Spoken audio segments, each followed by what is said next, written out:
Diplomacy is not about white and black, some time it's grey. जी हाँ, diplomacy के अंदर कई बार हमको निर्णय हाँ या ना में नहीं देने पड़ते हैं, पर उस पर बहुत सारे एंगल्स को ध्यान रखते हुए निर्णय लिया जाता है।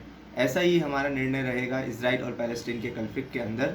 अब हम देखते हैं हमको पैलेस्टीन को सपोर्ट क्यों करना चाहिए। पहला, यूनाइटेड नेशन के जो रिजोल्यूशंस हैं जो पैलेस्टीन के बारे में है।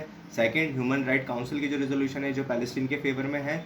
भारत उनका सपोर्ट करता है क्योंकि भारत इंटरनेशनल लॉ को बहुत अच्छी तरीके से रिकॉग्नाइज करता है और उसको एक्सेप्ट भी करता है। सेकंड है, पैलेस्टीन के अंदर जो मुस्लिम्स हैं, ठीक है, उनको इंडिया सपोर्ट करता है क्योंकि हमारे यहाँ का एक तबका मुस्लिम है। माइनॉरिटीज़ की एक जनसंख्या के अंदर मुस्लिम तबका सबसे बड़ा है भारत के अंदर। तो ये एक लोकल फैक्टर डिटरमाइन करता है कि हमें पैलेस्टीन को सपोर्ट क्यों करना चाहिए।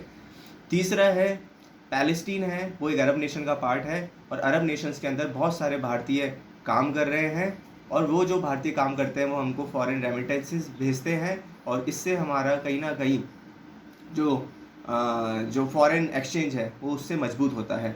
और चौथा है, मिडल ईस्ट के अंदर India is also dependent for the oil, और ऑयल के ऊपर भारत की निर्भरता हमको सब पता है। 70% से ज़्यादा आज भी भारत इंपोर्ट करता है ऑयल। तो इस कारण हमारे को पैलेस्टीन को सपोर्ट करना चाहिए। सेकंड, हम बात करते हैं इसराइल की, why we should support Israel. पहला, इसराइल ने हमें 1971 वॉर के अंदर और 1999 के कारगिल वॉर के अंदर ओपन सपोर्ट किया था, जब दुनिया के बहुत ही गिने चुने जो देश थे हमारे साथ थे, उस टाइम के अंदर इसराइल भी उनमें से एक था। सेकंड है, इसराइल की latest weapon technology, modern technology जो भारत को मिलती है। जी हाँ, मॉडर्न टेक्नोलॉजी वेपन से रिलेटेड भारत को हरदम इसराइल ने सबसे जल्दी प्रोवाइड करी है। और अगर हम तीसरे पॉइंट की इसराइल के ऊपर बात करें तो इसराइल का हरदम स्टैंड टेररिस्ट के अगेंस्ट में रहा है। हमारा भारत टेररिस्ट से आज जूझ रहा है और इसराइल भी टेररिज्म से जूझ रहा है। तो दोनों का कहीं ना कहीं म्यूचुअल कॉपरेशन रहता है टेररिज्म के ऊपर। और उसके बाद अगर हम बात करें तो अभी अक्टूबर 2023 के अंदर इसराइल और हमास पैलेस्टीन के मध्य जो लड़ाई चल रही है, तो मोदी का स्टैंड क्लियर है कि India stands with Israel against terrorism.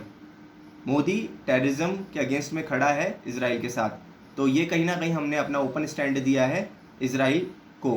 पर हमको ये जितने भी निर्णय होते हैं डिप्लोमेसी के, ध्यान रखते हुए लेने पड़ेंगे कि किस तरीके से हम पैलेस्टीन और इसराइल के बैलेंस को दोनों को बैलेंस कर सकें। धन्यवाद।